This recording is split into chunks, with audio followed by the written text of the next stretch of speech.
अंडे से जन्मी एक रानी की कहानी। मित्रों, किसी राज्य में एक साहूकार दंपत्ति रहते थे। यूं तो उनके पास किसी चीज की कोई कमी नहीं थी। धन दौलत सुख सुविधा के सारे सामान थे। फिर भी वे दंपति बड़े दुखी रहते थे क्योंकि उनकी कोई संतान नहीं थी। वैद्य हकीम पूजा पाठ सारे उपाय करके देख लिए, फिर भी साहूकार दंपति को संतान सुख प्राप्त नहीं हुआ। साहूकार तो अब मान चुका था कि उसे निसंतान ही पूरा जीवन काटना है। परंतु साहूकार की पत्नी दुर्गावती का दिल नहीं मानता था। वह हमेशा ईश्वर की भक्ति में लगी रहती थी। उसे लगता था ईश्वर उसकी विनती एक दिन जरूर सुनेंगे और उसकी सुनी गोद भर देंगे। साहूकार हमेशा दुर्गावती से कहता था, अरे भाग्यवान, अब बस भी करो। कितने बार ईश्वर से मांगोगे? अगर ईश्वर की यही मर्जी है कि हम निसंतान रहेंगे तो यही सही। परंतु दुर्गावती साहूकार की एक नहीं सुनती थी। वह रोज साहूकार के काम पर जाने के बाद घर में अकेली पूजा पाठ में लगी रहती और ईश्वर से उसकी सुनी गोद भरने की विनती करती रहती। जो समय बचता था उसमें उसके घर में आने वाले पक्षियों को दाना डालती थी और दाना चुगते हुए पंछियों को दिन भर निहारती रहती थी। एक बार एक मैना पंछी का जोड़ा साहूकार के छत पर आया और घोंसला बनाकर रहने लगा। घोंसले में मैना पंछी का एक अंडा था। मैना पंछी का जोड़ा रोज सुबह भोजन की तलाश में उड़ जाता और शाम होने पर वापस अपने घोंसले में आ जाता था। दुर्गावती यह रोज देख रही थी। फिर एक दिन ऐसा हुआ कि मैना पंछी का जोड़ा शाम को लौटकर घोंसले में नहीं आया। यह देखकर दुर्गावती बड़ी परेशान हो गई। उसने कई दिनों तक मैना पंछी के घोंसले में वापस आने की राह देखी, परंतु मैना पंछी का जोड़ा फिर कभी घोंसले में वापस नहीं आया। तब दुर्गावती ही उस अंडे की निगरानी करने लगी। वह दिन भर बैठकर अंडे को निहारती रहती, जैसे अंडे में पल रहा बच्चा उसका ही हो।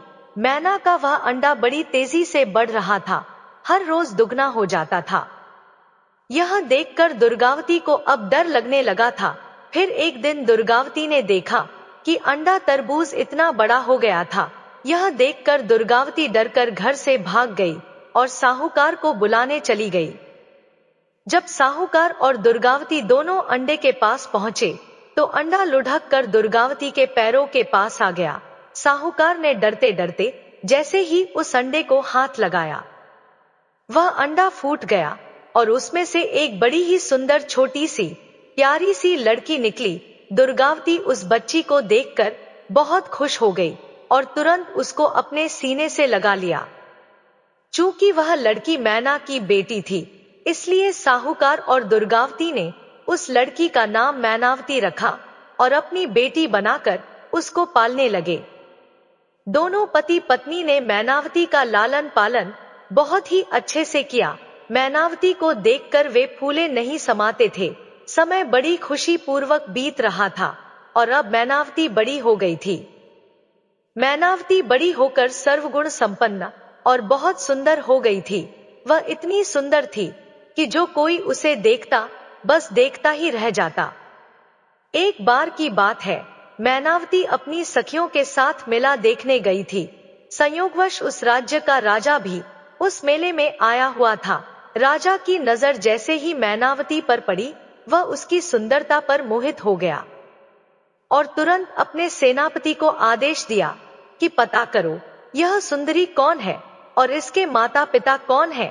तब सेनापति फौरन उस लड़की के बारे में सारी जानकारी जुटाकर राजा को बताया। तब अगले दिन राजा ने साहूकार के पास उसकी बेटी मैनावती से विवाह करने का प्रस्ताव भेजा। साहूकार अपनी बेटी मैनावती का विवाह राजा से कराने को तुरंत तैयार हो गया। उसके खुशी का तो कोई ठिकाना नहीं था। वह दौड़कर दुर्गावती के पास गया और कहा, अरे भाग्यवान, हमारी बेटी मैनावती के तो भाग खुल गए। राजा साहब हमारी बेटी मैनावती से विवाह करना चाहते हैं। यह सुनकर दुर्गावती खुशी से झूमने लगी। दोनों पति पत्नी बहुत खुश थे और बड़ी खुशी खुशी मैनावती का विवाह राजा से करा दिया। राजा की पहले से एक रानी थी, और अब मैनावती राजा की दूसरी रानी बनकर महल में आ गई। महल में आते ही रानी मैनावती का खूब जोरों शोरों से स्वागत किया गया। पूरे महल में मैनावती की सुंदरता की चर्चा होने लगी। महल में हर तरफ यही चर्चा थी कि छोटी रानी मैनावती तो बड़ी रानी से बहुत सुंदर है। यह सब सुनकर बड़ी रानी मैनावती से जल भून गई। अब तो राजा हमेशा मैनावती के आगे पीछे ही घूमते रहते थे। कोई भी काम हो, अब राजा हमेशा मैनावती से ही सलाह लेते थे। यह सब देखकर बड़ी रानी छोटी रानी मैनावती से और भी ईर्ष्या करने लगी और अब वह मैनावती को महल से हमेशा के लिए भगा देना चाहती थी।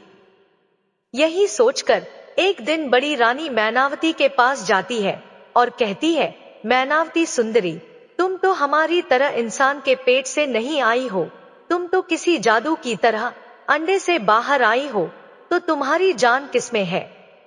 मैनावती ने कहा, बहन, जैसे सभी इंसानों की जान उसके हृदय में होती है, उसी तरह से मेरी भी जान मेरे हृदय में ही है। तब बड़ी रानी ने कहा, देखो मैनावती सुंदरी, मैं तो तुम्हारी बहन जैसी हूँ। मुझे यह जानने की बड़ी इच्छा हो रही है कि तुम्हारी जान किसमें है।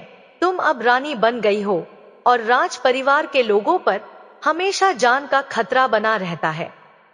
मैं जानना चाहती हूँ कि तुम्हारी जान किसमें है, ताकि तुम्हारी जान को खतरा होने पर मैं तुम्हारी रक्षा कर सकूं। मैनावती बड़ी भोली थी, वह बड़ी रानी के चाल को नहीं समझ पाई और बड़ी रानी को सारी बातें बता दी। मैनावती सुंदरी ने बड़ी रानी को बताया कि मेरे मायके में आंगन में एक कुआं है, उस कुएं में एक लकड़ी का बक्सा है, उस लकड़ी के बक्से में एक छोटी सी डिबिया है और उस डिबिया में मोतियों की चमकती हुई एक माला है और उसी माला में मेरी जान है। सारी बातें जानकर बड़ी रानी ने मैनावती से कहा, मैनावती सुंदरी, फिर तो तुम्हारी जान बड़ी सुरक्षित जगह पर है, परंतु सावधान रहना, हम रानियों के तो अनेकों दुश्मन होते हैं, हमेशा जान का खतरा बना रहता है। यह कहकर बड़ी रानी वहां से चली गई और मैनावती चुपचाप बैठी बड़ी रानी की कही बातों के बारे में सोच रही थी कि तभी वहां पर राजा आ गए और मैनावती से कहा, रानी साहिबा, किन ख्यालों में खोई हो? मैनावती सुंदरी, जरा मुझे भी तो बताओ। तब मैनावती ने राजा से कहा, महाराज, अगर मैं मर जाऊं तो मुझे जलाना नहीं। राजा ने तुरंत कहा, यह कैसी अपशकुनी बातें कर रही हो? तब मैनावती ने राजा से कहा, राजा साहब, मरना तो एक दिन सबको है, परंतु आज मैं अपनी सारी बातें आपको बताना चाहती हूँ। तब मैनावती ने कहा, महाराज, जब मैं मर जाऊं तो मेरे शरीर को जलाना नहीं, बल्कि एक महल बनाकर उसके आंगन में मेरे शरीर को रख देना और उस महल के चारों ओर ऊंची ऊंची दीवारें बनवा देना, ताकि उस महल के अंदर कोई प्रवेश ना कर सके। और हाँ राजा साहब, महल के अंदर एक बगीचा भी बनवा देना और ढेर सारे खाने के लिए अनाज और जरूरत के सामान भी रखवा देना। तब राजा ने मैनावती से कहा, बस अब शांत हो जाओ मैनावती सुंदरी, जब तक मैं जिंदा हूं तुम्हें कोई नहीं मार सकता और मैं हमेशा तुम्हारे साथ रहूंगा। यह कहकर राजा ने मैनावती को गले से लगा लिया। तब राजा ने देखा कि मैनावती तेज बुखार में तप रही है। राजा ने तुरंत राजवैद्य को बुलाया और रानी मैनावती का उपचार करने को कहा। राजवैद्य ने कुछ जड़ी बूटियां मैनावती को घोलकर पिलाया और फिर राजा के पास जाकर कहा, महाराज, खुशखबरी है, रानी मैनावती मां बनने वाली है। यह सुनकर राजा बहुत खुश हो गया और अपने गले में पड़ी सोने की माला को उतारकर राजवैद्य को दे दिया। पूरे राज्य में खुशी की लहर दौड़ गई। राजा की यह पहली संतान थी। क्योंकि राजा की पहली रानी को अभी तक बच्चा नहीं हुआ था, राजा बहुत खुश था और अब वह मैनावती सुंदरी को और भी ज्यादा प्यार करने लगा। यह देखकर बड़ी रानी और भी जल भून गई और अब वह मैनावती को जल्दी से जल्दी राजमहल से हटाना चाहती थी। तब बड़ी रानी ने अपनी नौकरानी से कहा कि तुरंत गोताखोरों को बुलाओ। नौकरों ने गोताखोरों को बड़ी रानी के पास ले आई। तब बड़ी रानी ने गोताखोरों से कहा, तुरंत तुम मैनावती सुंदरी के मायके जाओ, और जब उसके माता पिता घर में नहीं हो, तुम मौका पाकर उसके घर में घुस जाना। घर के आंगन में एक कुआं है, और उस कुएं में लकड़ी का एक बक्सा है, और उस बक्से में एक छोटी सी डिबिया है। उस डिबिया को निकालकर मेरे पास लेते आओ, तब मैं तुम्हें मुंह महंगा इनाम दूंगी। पर ध्यान रहे, अगर तुम इस कार्य में असफल रहे या किसी को कानों कान पता चला, तो मैं तुम्हें जान से मरवा दूंगी। बड़ी रानी का आदेश पाकर गोताखोर तुरंत मैनावती सुंदरी के मायके चला गया, और मौका पाकर जल्दी ही गोताखोरों ने घर के आंगन के कुएं से लकड़ी का बक्सा निकालकर उसमें पड़ी छोटी सी डिबिया को निकाल लिया। डिबिया के बक्से से निकलते ही मैनावती सुंदरी की तबीयत खराब हो गई। गोताखोरों ने वह डिबिया महल आकर बड़ी रानी को दे दिया। इधर मैनावती की तबीयत और बिगड़ गई, उसकी सांसें ऊपर नीचे होने लगी। बड़ी रानी अब उस डिबिया में से मोतियों की माला निकालकर अपने गले में पहनकर जोर जोर से हंसने लगी, क्योंकि अब मैनावती सुंदरी की जान उसके हाथों में थी। बड़ी रानी के माला पहनते ही मैनावती मूर्छित अवस्था में चली गई। राजा ने तुरंत राजवैद्य को बुलाया। राजवैद्य ने मैनावती को देखकर राजा से कहा, महाराज, अब हमारी रानी मैनावती इस दुनिया में नहीं रही, उसकी मृत्यु हो चुकी है। इतना सुनते ही राजा फूट फूट कर रोने लगा। पूरे महल में मातम सा छा गया। थोड़ी देर बाद राजा का मंत्री राजा के पास आया और राजा से कहा, महाराज, अब छोटी रानी मैनावती के अंतिम संस्कार का समय आ गया है, और अब छोटी रानी मैनावती के शरीर को जलाने के लिए ले जाना होगा। तब राजा ने मंत्री से कहा, नहीं, हम मैनावती के शरीर को नहीं जलाएंगे। नगर के बाहर एक दूसरा महल बनवाओ और उसके आंगन में रानी मैनावती को सिंहासन सहित रखवा दो, और उस महल को चारों ओर से ऊंची ऊंची दीवारों से घिर दो, ताकि उसमें कोई प्रवेश ना कर सके। साथ ही महल में ढेर सारा खाने पीने का सामान और सुख सुविधा की सारी चीजें रखवा दो। यही हमारी मैना सुंदरी की अंतिम इच्छा थी। मंत्री राजा की बातें सुनकर हैरान था, परंतु राजा के आदेशों का उसे पालन करना पड़ा। नगर के बाहर मैनावती सुंदरी का बड़ा सा महल बनवाया गया और उसे ऊंची ऊंची दीवारों से घिरा दिया गया। उस महल के आंगन में मैनावती को सिंहासन सहित बैठा दिया गया। साथ ही ढेर सारा खाने पीने का अनाज और सुख सुविधा की चीजों को महल में रख दिया गया। मैनावती सुंदरी की मृत्यु पर बड़ी रानी बहुत खुश हो गई, और राजा मैना सुंदरी के मृत्यु से बहुत दुखी था। उसका किसी भी काम में जी नहीं लग रहा था। वह हमेशा मैनावती सुंदरी की यादों में खोया रहता था। एक दिन राजा ने सोचा कि मैनावती ने आखिर अपने शरीर का अंतिम संस्कार करने से क्यों मना करवा दिया। क्या फिर से वह जीवित होकर लौट आएगी? परंतु राजा फिर अपने दिल को समझा लेता है कि मरे हुए लोग कभी वापस नहीं आते हैं। राजा मैनावती की याद में मैनावती के महल के चारों ओर रोज चक्कर लगाया करता था। एक दिन राजा ने उस महल के अंदर से एक बच्चे की रोने की आवाज सुनी।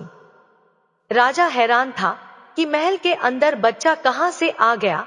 बच्चे को देखने के लिए राजा महल के अंदर घुस गया। तब राजा ने देखा कि मैनावती का मृत शरीर आंगन में सिंहासन पर पड़ा है, और उसके बगल में एक छोटा सा बच्चा रो रहा है। राजा ने जैसे ही उस बच्चे को अपनी गोद में उठाया, बच्चा चुप हो गया, और थोड़ी देर राजा के गोद में ही खेलने के बाद वह बच्चा सो गया। तब राजा ने उस बच्चे को मैनावती के बगल में सुला दिया और महल से निकल गया। अगले दिन राजा बच्चे को देखने के लिए फिर से मैनावती के महल में घुस गया। राजा ने देखा कि बच्चा महल के आंगन में खेल रहा है। राजा ने उस बच्चे को गोद में उठा लिया। वह बच्चा राजा के गोद में थोड़ी देर खेलने के बाद उन्हीं की गोद में सो गया। राजा फिर उस बच्चे को मैनावती के बगल में सुलाकर महल से बाहर निकल गया। ऐसे ही राजा अब रोज उस बच्चे से मिलने के लिए मैनावती के महल जाने लगा, और ढेर सारे खिलौने और खाने पीने का सामान बच्चे के लिए ले जाता था। थोड़ी देर बच्चे के साथ खेलने के बाद उस बच्चे को मैनावती के बगल में सुलाकर महल से वापस आ जाता था। धीरे धीरे समय इसी तरह से बीतता गया और अब बच्चा बोलने लगा था। वह अब बड़ा हो गया था और सारी बातें समझने लगा था। एक दिन राजा ने उस बच्चे से पूछा, बेटा, तुम्हारी माँ कहाँ है? तब उस बच्चे ने मैनावती की ओर इशारा करते हुए कहा, यही मेरी माँ है। यह सुनकर राजा बहुत हैरान हो गया। वह समझ चुका था कि यह बच्चा मैनावती का ही बेटा है। तब राजा ने उस बच्चे से पूछा, बेटा, तुम्हें रोज खाना कौन खिलाता है? तब उस बच्चे ने राजा से कहा, मेरी माँ। तब राजा ने आश्चर्यचकित होकर मैनावती की ओर देखा। राजा ने फिर से बच्चे से पूछा, बेटा, तुम्हारी माँ कब जागती है?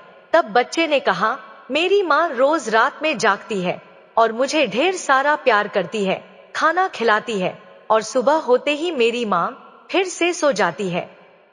राजा ने फिर बच्चे से कहा, बेटा, आज रात में जब तुम्हारी माँ जागेगी तब तुम उससे एक प्रश्न पूछना कि माँ, तुम दिन भर सोती हो और रात में ही क्यों जागती हो? तब बच्चे ने राजा से कहा, ठीक है, आज रात में जब मेरी माँ जागेगी तो मैं उससे जरूर पूछूंगा कि वह रात में क्यों जागती है और फिर दिन में सो जाती है। यह कहकर बच्चा खेलते खेलते राजा के ही गोद में सो गया। राजा उस बच्चे को फिर से मैनावती के बगल में सुलाकर महल से बाहर निकल गया। मैनावती जब रात में जागी और अपने बच्चे को खाना खिलाने लगी, तब बच्चा मैनावती से कहता है, माँ, मेरा पेट भरा हुआ है, मुझे बिल्कुल भी भूख नहीं लगी है। तब मैनावती उस बच्चे से कहती है, बेटा, आजकल तुम ठीक से खाना नहीं खा रहे हो। बच्चा कहता है, माँ, मैं खाना खा चुका हूँ।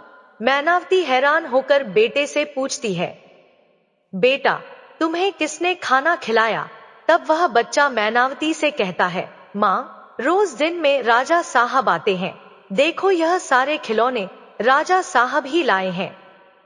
वे मेरे साथ खूब खेलते हैं और मुझे गोद में लेकर ढेर सारा प्यार करते हैं। फिर मैं उन्हीं की गोद में सो जाता हूँ।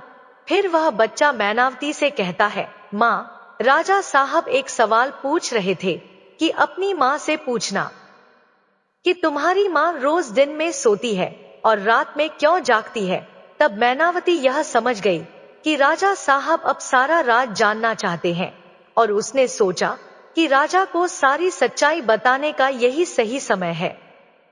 तब मैनावती ने उस बच्चे से कहा, बेटा, अब की बार दिन में जब राजा साहब आएंगे तब उनसे कहना कि बड़ी रानी के गले में जो चमकती हुई मोतियों की माला है, उसी में मेरी माँ मैनावती के प्राण बसते हैं।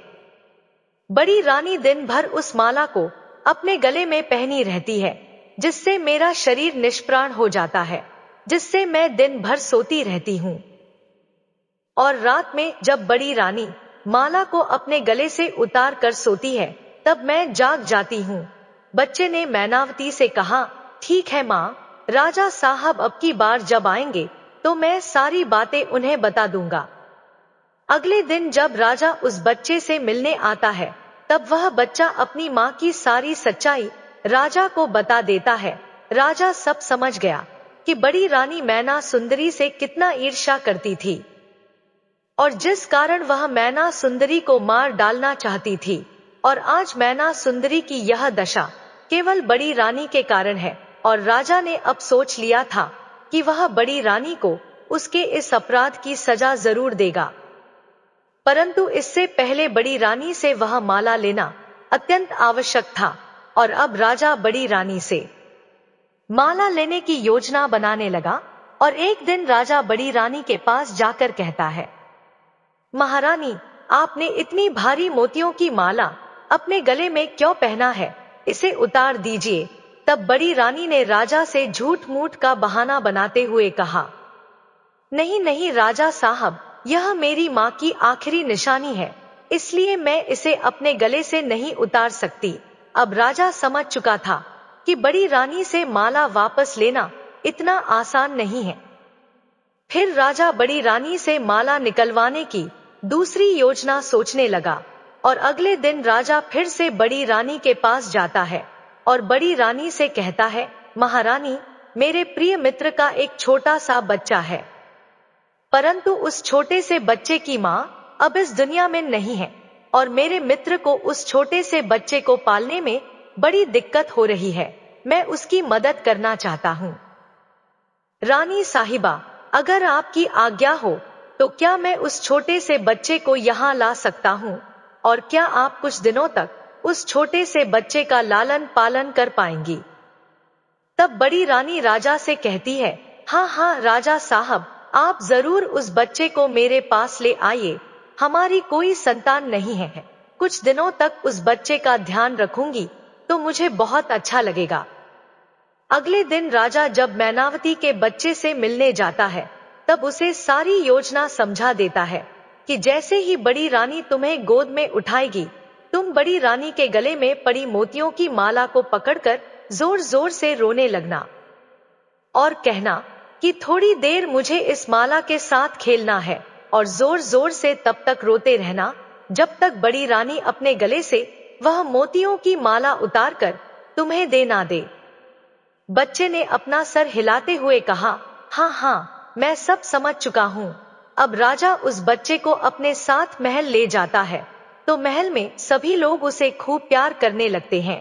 थोड़ी देर बाद बड़ी रानी भी वहां पर आती है और बच्चे को उठाकर अपने गोद में ले लेती है। जैसे ही बड़ी रानी के गोद में वह बच्चा जाता है, वह तुरंत उसके गले में पड़ी मोतियों की माला को पकड़कर जोर जोर से रोने लगता है और कहता है कि मुझे इस मोतियों की माला से खेलनी है, मैं इसके साथ खेलूंगा। तब बड़ी रानी कहती है, नहीं नहीं बच्चे, यह खेलने की चीज नहीं है, मैं तुम्हें दूसरे खिलौने लाकर दे दूंगी।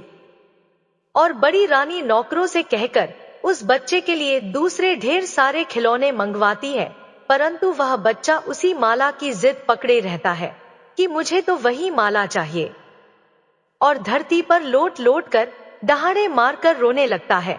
राजमहल के सभी लोग वहां पर इकट्ठे हो गए और सभी उस बच्चे को बहलाने और चुप कराने में लगे हुए थे, परंतु बच्चा माला की रट लगाए हुए रोते जा रहा था। ऐसा लग रहा था मानो अगर माला ना मिली तो रोते रोते उसकी जान चली जाएगी। तभी योजना अनुसार राजा वहां पर आ जाता है और रानी से कहने लगता है, महारानी, आप यह क्या बच्चों जैसी हरकत कर रही हैं? आप इस राज्य की महारानी हैं और एक मामूली सी मोतियों की माला के लिए आप भी बच्चों की तरह जिद कर रहे हैं कि मैं नहीं दूंगी। सोचिए, अगर इस बच्चे को कुछ हो जाता है तो लोग क्या कहेंगे? राज्य में आपकी क्या इज्जत रह जाएगी? और अब बड़ी रानी सोच रही थी कि सच में अगर बच्चे को कुछ हो गया तो राज्य में उसकी प्रतिष्ठा चली जाएगी। तब बड़ी रानी ने सोचा कि थोड़ी देर के लिए यह हार बच्चे को खेलने दे देती हूँ। जब बच्चे का दिल इस हार से भर जाएगा तब मैं तुरंत इसे ले लूंगी। और बड़ी रानी मोतियों की माला अपने गले से निकालकर उस बच्चे को दे देती है।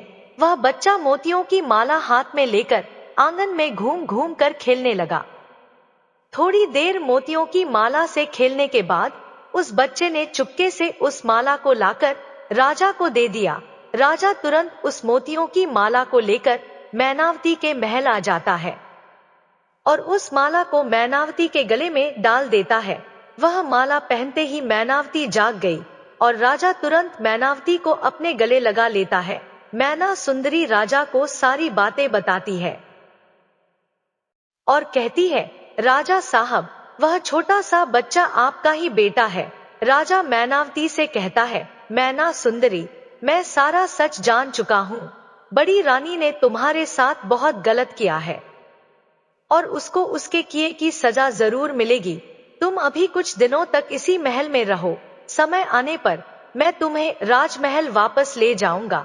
फिर राजा वह बच्चा भी महल से लाकर मैनावती को दे देता है और अपने राजमहल लौट जाता है। बड़ी रानी जब राजा साहब को राजमहल आते हुए देखती है तब राजा से कहती है, महाराज, क्या आपने उस छोटे से बच्चे को देखा है जो मेरी मोतियों की माला लेकर खेल रहा था? अभी तो यही खेल रहा था, ना जाने कहां चला गया, परंतु इतनी देर से आप कहां गए थे? मैंने सोचा वह बच्चा भी आपके साथ ही होगा। अब वह बच्चा आपके साथ भी नहीं है, तो ना जाने फिर कहाँ चला गया। तब राजा बड़ी रानी से कहता है, रानी साहिबा, हमारे ऊपर दुश्मनों का हमला होने वाला है और आपकी की जान को खतरा है।